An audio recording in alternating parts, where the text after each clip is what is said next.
was like, I am done covering for that heifer. Let that Meghan McCain go back on The View, all right? Hi, welcome to JOA. If you're new to my channel, please click that subscribe and click that bell button so you'll be the first to know when I upload. Thank you so much for the support. I really do appreciate if you do subscribe, to click that bell. Patreon.com/JOA. If you're new to my channel, y'all know YouTube be doing this annihilation stuff. They don't like the controversial topics and everything. So, sometimes, I use Patreon as a way for, for I can get paid to do videos and stuff like that and keep you entertained. So patreon.com/JOA. Watch this clip and I'll come back with some more. Meghan, are you happy to see Biden going over to deal with Putin or have a conversation with him? No, I don't think that we should be meeting with Putin at all. I think that Russia should be kicked out of the G7, especially while Alexei Navalny is still sitting in a Kremlin prison for, being just an absolute freedom fighter, seeking democracy and freedom in Russia.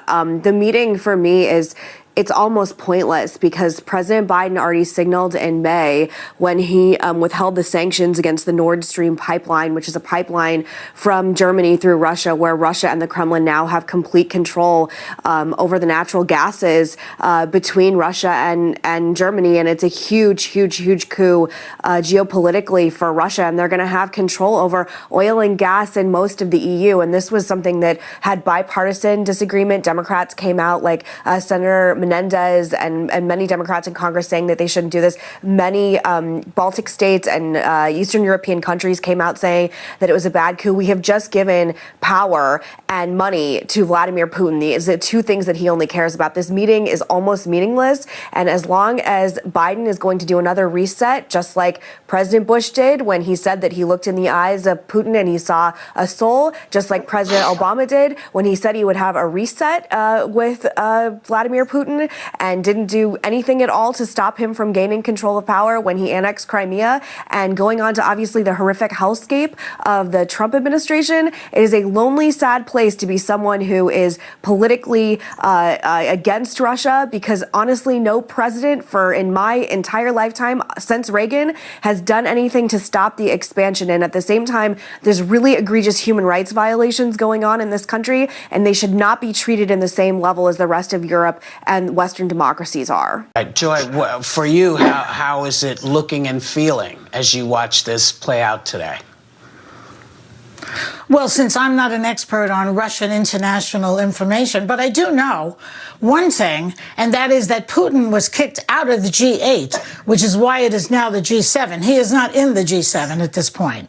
So this is outside of the G7. That's correct. Okay. That was my mistake. Sorry, that was my mistake, right. Joy. I'm very sick. I apologize. You're right. That's fine. I'm happy to correct you. So I think it's refreshing to see a president who's taking a firm hand, as opposed to Trump, who treated his meeting with Putin like he was on a Tinder date or something. Remember those days? I mean, I think that Putin, as Sarah pointed out, he's usually late. He was 45 minutes late with Obama one year, and he came on time. In fact, Biden was a couple of minutes late. So I consider that very, very good. I like that. I mean, I don't know enough about, international relations between the United States and Russia over the years. I remember there was a time when we had good relations with them, when Gorbachev was president. I also remember when Khrushchev was in charge and he was banging his shoe on a table at the UN saying, "We will bury you." So, things go up and down in Russia. Let's see how this plays out. I do agree that, I also wanted to say it was interesting to me that, Biden called him a killer. And then he's like, I have to have lunch with the guy? Oh, my God. So let me just make him a good adversary. That struck me funny.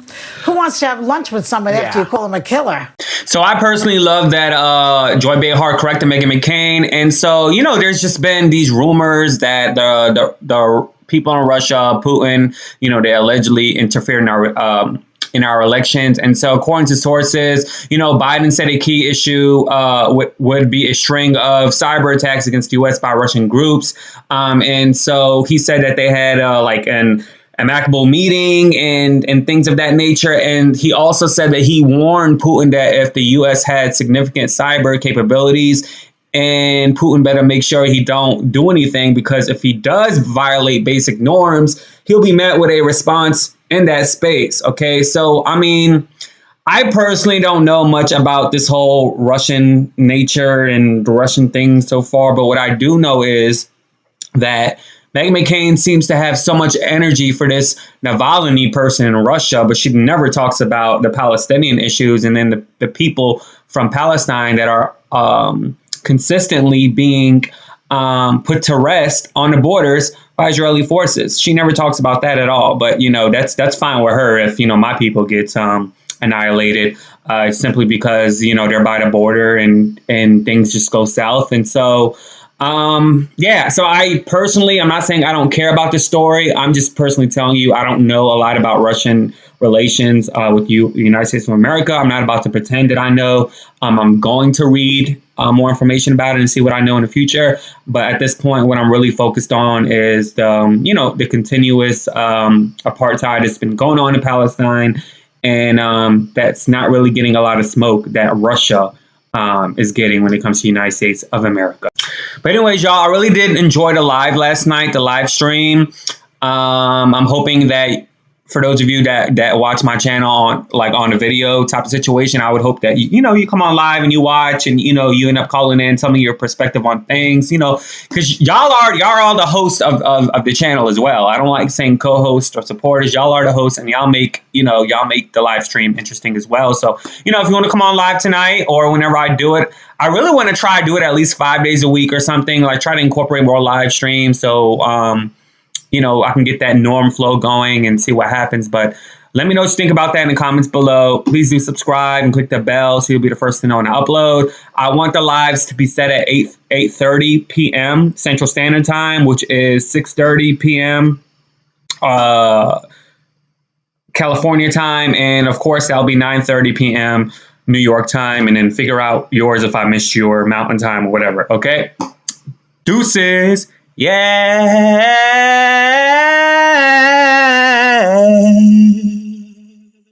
I was a little off key right there.